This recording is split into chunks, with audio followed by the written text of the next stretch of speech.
Excellency, distinguished delegates, I'm delighted to join you, delegations of both countries, for the 26th session of the India-Russia Intergovernmental Commission for Trade, Economic, Scientific, Technological and Cultural Cooperation.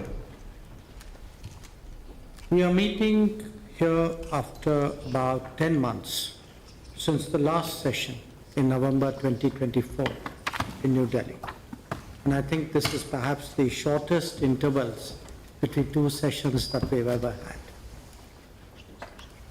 Over the last 4 years, Excellency, our bilateral trade in goods has increased, as you have noted, from fivefold, from $13 billion in 2021 to $68 billion in 24-25, and it continues to grow.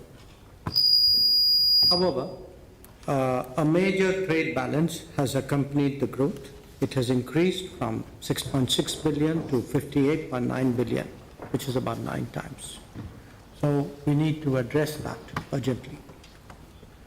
Today, as we meet, allow me to lay out some of the salient features of the agenda before us, addressing tariff and non-tariff trade barriers, removing bottlenecks in logistics, promoting connectivity through the International North-South Transport Corridor, the Northern Sea Route, and the Chennai-Vladivostok Corridor, affecting payment mechanisms smoothly, timely finalization and execution of the program of economic cooperation till 2030, the early conclusion of the Eurasian Economic Union FTA, whose terms of reference were finalized today, and regular interaction between the businesses of the two countries.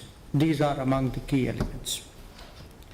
They will not only help to address the imbalance and grow our trade, but also hasten the timely achievement of our revised trade target of $100 billion by 2030.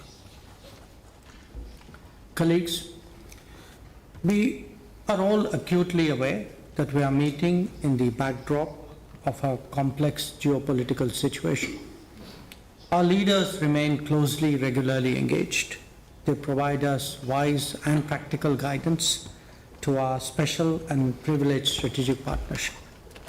We have had 2 in-person meetings last year and are personally committed to further advancing our strategic partnership. Today, as we meet here for the IRIGC TEC, allow me to make some suggestions on how we can improve our efficiency and rise to the occasion of deepening our economic cooperation. One, the various working groups and subgroups could perhaps take a more creative and innovative approach towards their respective agendas. The challenges posed by the larger landscape that I mentioned require us to do so. And this should be done in a manner in which it works for both sides. So when we speak today, as you did, Excellency, of the smoothness of settlements, of better logistics, of diversifying our trade basket, of creating more joint ventures, of moving on skilling and mobility, these are some of the areas, some examples of what we need to focus on more effectively. Second, we should continuously diversify and expand our agenda through mutual consultation. It should help to tap into the full potential of our trade and investment ties. We should not get stuck on the beaten track. Doing more and doing differently should be our mantras. Third, I would urge that we set ourselves some quantifiable targets and specific timelines so that we challenge ourselves to achieve more, perhaps even surpass what we set out to do. Each working group and each subgroup could apply itself to setting of targets and see what we could achieve by the next session of the IRIGC TEC. For example, if you are looking at trade barriers, could we pick a certain number and make a commitment? If we have agreed to a certain proposal, can we set a firm timeline for that? So I believe that each working group and subgroup should include at least one possible target and pursue it with full tenacity. Four, I would suggest for your consideration that we should have at least 2 intersessional meetings between the IRIGC sessions. We could also do a virtual midterm review with all the co-chairs like we did in 23. It will certainly help us to take corrective measures and come up with adjustments which are required.